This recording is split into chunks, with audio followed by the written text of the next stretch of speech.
Okay, here we are, back again. Sorry about that. With our old friends, segmenting, targeting, and positioning. Hopefully you remember that from Marketing 1. That segmentation is the process of dividing a market into subsets of consumers with common needs or characteristics. And each subset represents a consumer group with shared needs that are different from those shared by other groups. Targeting consists of selecting the segments of that company that the company views as prospective customers and pursuing them. And positioning is the process by which a company creates a distinct image and identity for its products, services, or brands in the consumer's minds. Just a quick review there. Okay, so to be an effective target, a market has to be identifiable. You need to be able to know what it is, be able to actually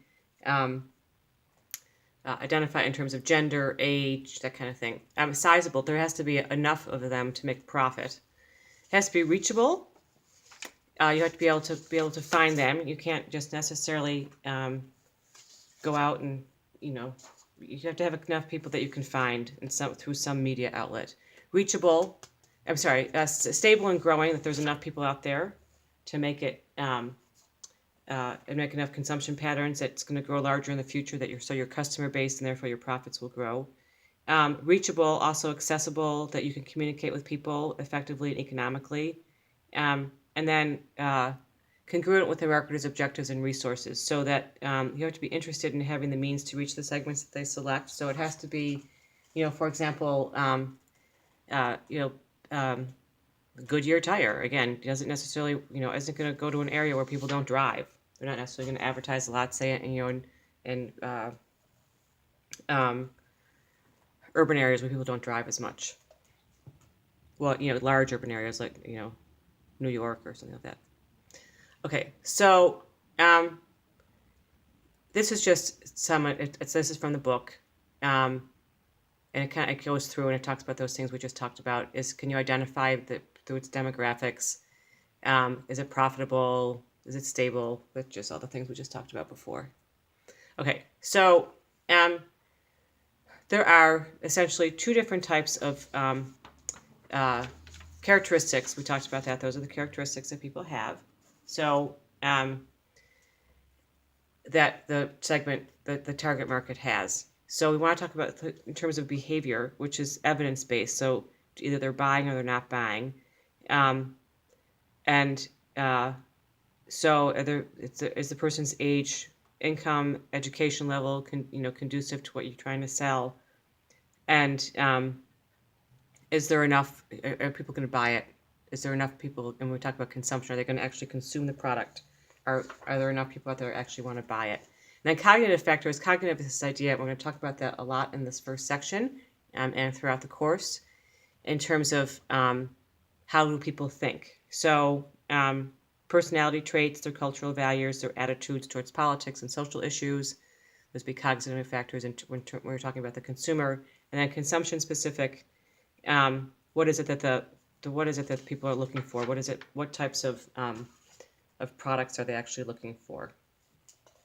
Okay, so demographic segmentation, just as a review: age, gender, marital status, the household type and size, single head of household, dual head of household, how many people live there, what their income and wealth is. Don't forget, there's a difference between income and wealth. Some people have a lot of wealth but low income. Some people have high income but little wealth. And what are their occupations? So occupation does often dictate what it is that people are interested in. And then geographic location, where are those people?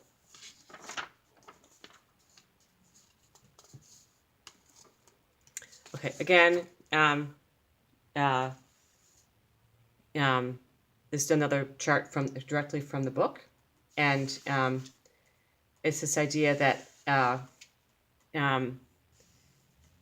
birds of a feather fly together, so to speak. So people in New York are interested in, home delivery for food and groceries. So where someone lives often determines what their consumption behavior is. That's just something to think about. You can go through. They talk about a variety of different topics in here. It's a little. You can look at that. Okay, so we also talk about. A very growing trend, hugely growing trend in our country right now is this idea of green consumers. And people, when we talk about green, people are interested in sustainability. Sustainability is this idea that you can provide for the needs of this generation without compromising the needs of the next. So there's a variety of different studies and that kind of thing on green consumers. Some people look at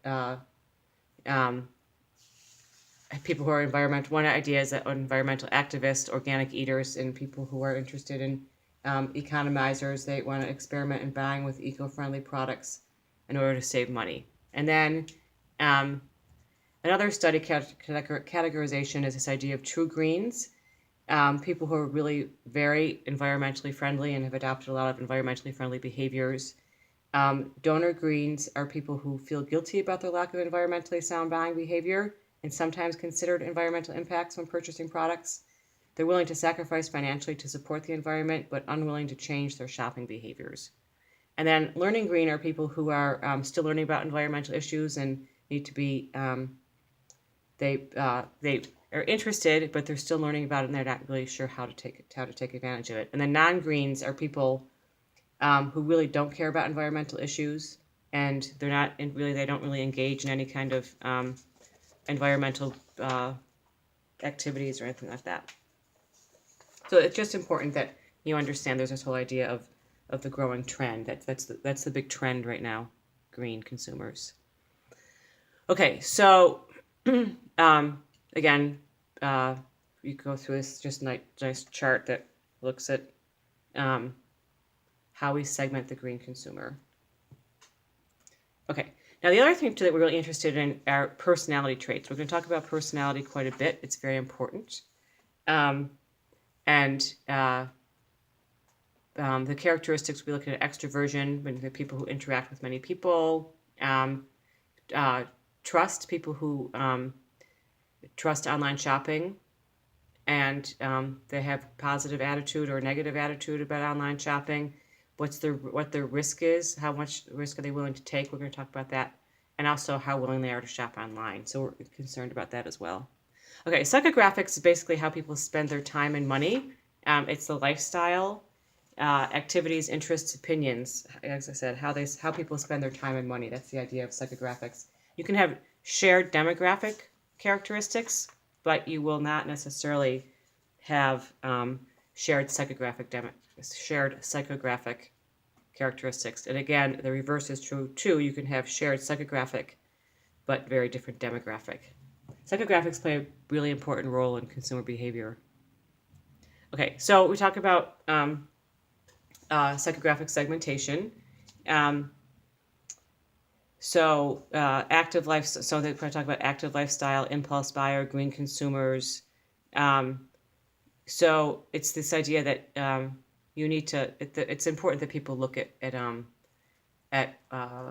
what the marketer looks at people's psychographic profiles. And if you watch ads on television, you'll see, what people are wearing, what their environment is like, what the psychographic profile, what is it that they're doing. So again, you can look at that in a little bit more detail. Okay, the VALS concept is something that is sort of a standardized use in marketing. It's an acronym that stands for Values and Lifestyles. It's really the most popular segmentation system, and it combines the values and the lifestyles. There's three primary motivation. Ideals motivated, those consumer segments that are guided by knowledge and principles. Achievement motivated, those who are looking for products and services that demonstrate success to their peers, the kind of car you drive. And self-expression motivated, these are consumer segments that desire social or physical activity, variety, risk. Each of the three major self-motivation motivations represent distinct attitudes, lifestyles, decision-making styles, and it sort of talks about a little bit more in this diagram. So, and then there's also this idea of resources and innovation. So high resources, high innovation on the top, to low resources, low innovation on the bottom. So how much are people able to consume? What's their ability to consume? How forward-thinking are they? And then this idea too, looking at when we look at material means and capabilities, have to in terms of their education, income, self-confidence, health, energy level, that kind of thing, propensity to try new products. So VALS is used quite extensively. Okay, benefit segmentation is what are the benefits that you're looking for, and what is it that you're are you looking? So, for example, it's usually some sort of unfilled need.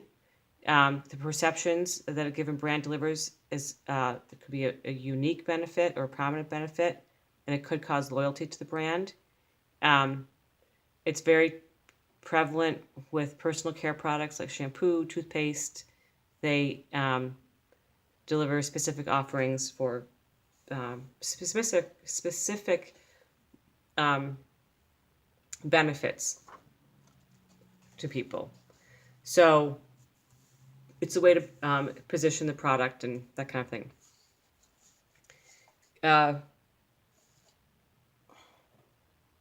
Some people, think about car buying. Some people are mostly interested in safety. Some people are interested in reliability. Some people are interested in gas mileage, that kind of thing. So what is it that what's the benefit being sought by your consumer? Okay, so behavioral targeting is something that's done to see exactly what it is that it helps the marketer understand and send a message that will respond to whatever it is, the behavior that they're looking for, whatever the behavior is that they're seeking.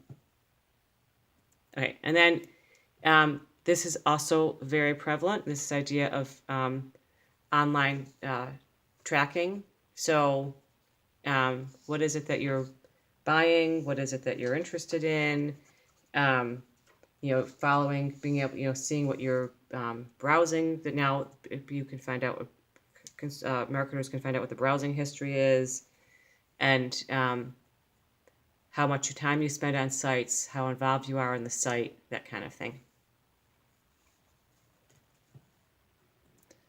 Okay, predictive analytics is something it's the whole idea of big data. Big data is very, very important these days, and they do these predictive analyses that determine what it is that people are based on items that people buy. What is it that they're most likely to buy? So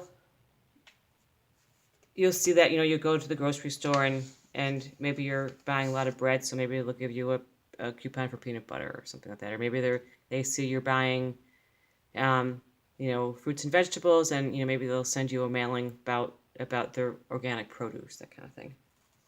But predictive analysis is very important.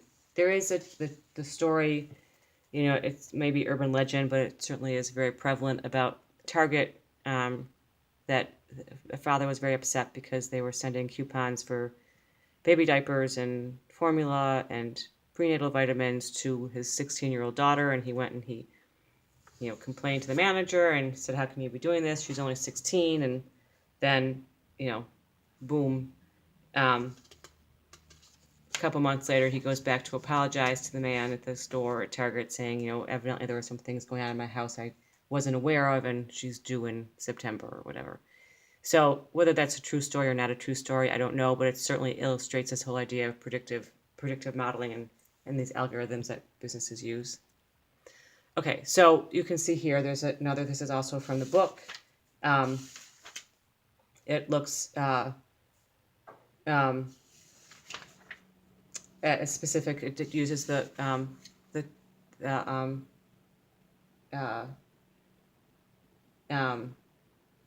a data target and determining what they talk about, this woman, Susan, and what it is that she's interested in buying, and they use a little flow chart as how they can attract Susan to buy more. You should take a look at that. It's in the book. It's figure 2.8 on page 43. Okay, positioning. You guys should hopefully remember positioning from Marketing 1. It's a process by which a company creates a distinct image and identity for its products, services, or brands in the consumer's mind. So, when we think of BMW, we have a definite idea of what BMW is.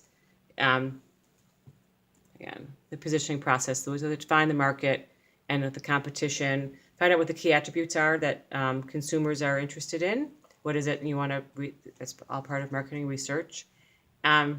Research their perceptions and competing offerings, determine the combination of preferred attributes, and then develop a positioning concept that communicates the attributes as the benefits, and then create a positioning statement and use it to communicate with the target audiences. So what is it that what is it that people are looking for? What is it, how can we best reach them? Do they want a product that is positioned, for high quality, high price, or, high quality, low price, or affordability, or quantity, or what is it that they're interested in? Okay. And again, this is just something that you can,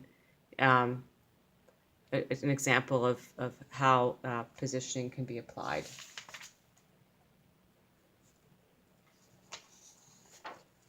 Okay, so there is this concept also of umbrella positioning.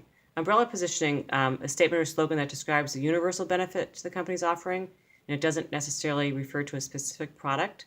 So McDonald's, you deserve a break today. Nike, just do it. Campbell, soup is good for you. There's all sorts of examples of that. How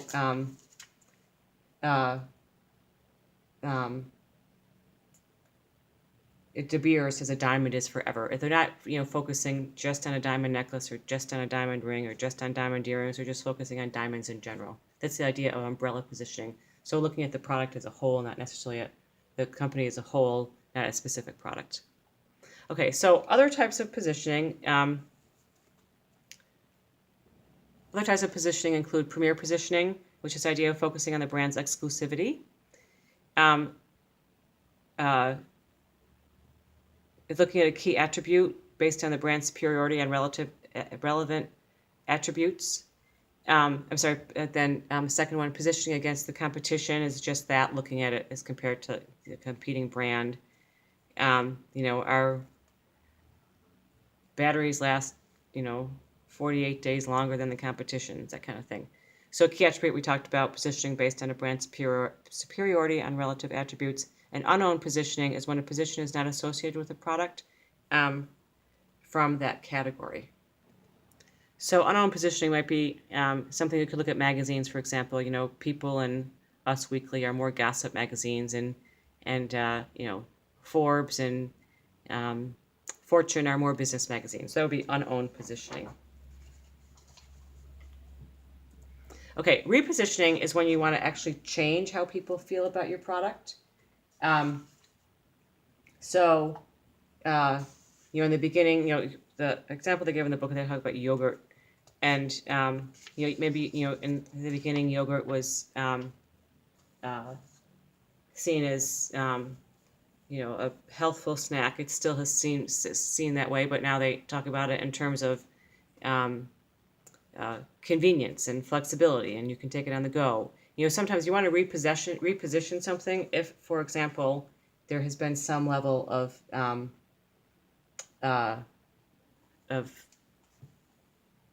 just, I don't know, like a wearing away of the brand, or perhaps it's become dull or boring in people's minds. So here are some more examples of repositioning.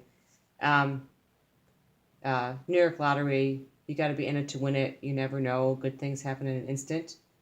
And whereas the reposition or the umbrella position is to be ready, that they're likely to win immediately and experience an instant gratification, with a immediate scratch off. Banks would, have changed after the financial crisis from, focusing cash to now they talk about safety and security of your money, that kind of thing. Okay, now a perceptual map, again, something from Marketing 1. So the idea is that it's constructing a map like a diagram, so you can actually see, I'm going to sneeze, I'm sorry, so people can actually see how it compares to the competition. And then the idea is you want to fill in, if you are that business, you want to fill in those gaps. So here we go. There's an example of a perceptual map in terms of batteries, short life, long life, in terms of tablets, and the weight of the product. So, the Kindle and Kindle Touch is light and long battery life, whereas at the end is, Nook or Kindle Fire is a heavier product, but it's got a shorter term battery life. So anyway, that's a quick look at positioning, targeting, positioning, segmenting the market. And that's that. So we are next going to move into a more psychological area. We're talking about motivation and personality. Okay, thanks everyone.